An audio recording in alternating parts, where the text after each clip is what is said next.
Show me what you got. If you're happy and you know it, clap your hands.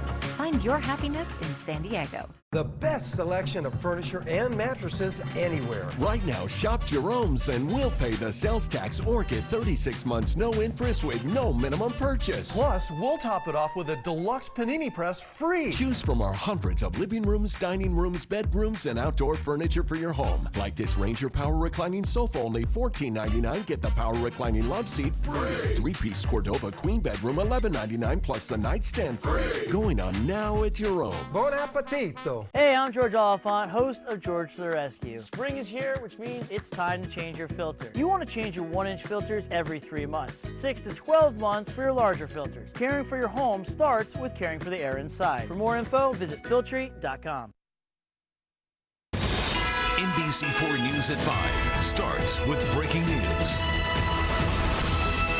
That breaking news, Iran has launched missiles and more than 100 drones toward Israel. This is an unprecedented attack directly from Iran that now risks sparking a larger regional conflict. And now U.S. military forces are involved in Israel's defense. Let's get right to our Christian Cáceres in the newsroom with the very latest. Christian. That's right. Well, President Joe Biden did come forward saying U.S. warships in the region are prepared to help defend Israel. Now, we just learned some of those drone attacks have been intercepted, according to U.S. officials, but no word if they have been successful. Now, moments ago, take a look here at this picture. President Biden tweeted this image saying he just met with his national security team for an update on Israel's attack against Iran's attack against Israel. Now, this comes just weeks after a suspected Israeli strike on an Iranian consular building in Syria's capital took place that killed 2 generals and 5 officers of the Iranian Revolutionary Guard Corps. Now, President Biden is being updated on the situation in the Middle East,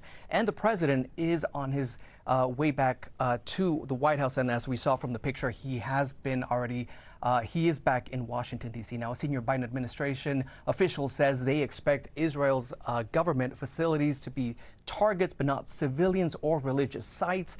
Now, there are U.S. assets in the area, but officials say they don't believe those are targeted. Now, the U.S. and Israel are closely working together. They're coordinating their defense, but officials say they are ready. And of course, we'll have another update for you in about an hour. Christian Cáceres, NBC4 News. Christian, thank you. Dr. Errol Southers is an NBC4 contributor and national homeland security expert with USC. Dr. Southers now with us. Thank you for being with us. Thank you for having me. Dr. Southers, how big of an escalation is this? And are we in danger of a larger regional war?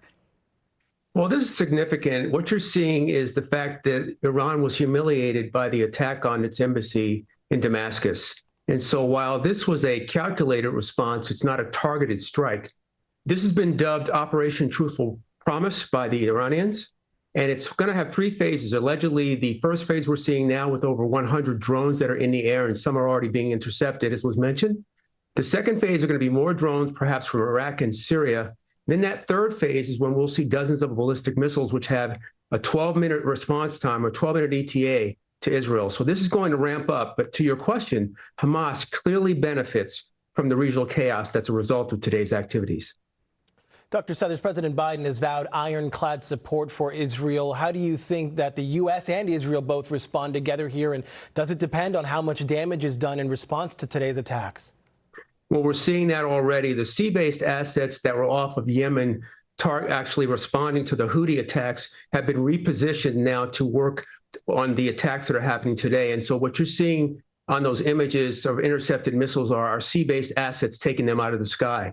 Our land bases there have been refortified and beefed up since the attack on Tower 22 when the 3 soldiers were killed.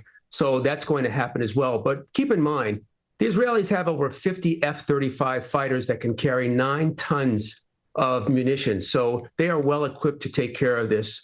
And we're going to see an interesting conflict that's going to evolve. But we have to wait and see now with regards to how more expansive it's going to get and how many phases of this attack there will be.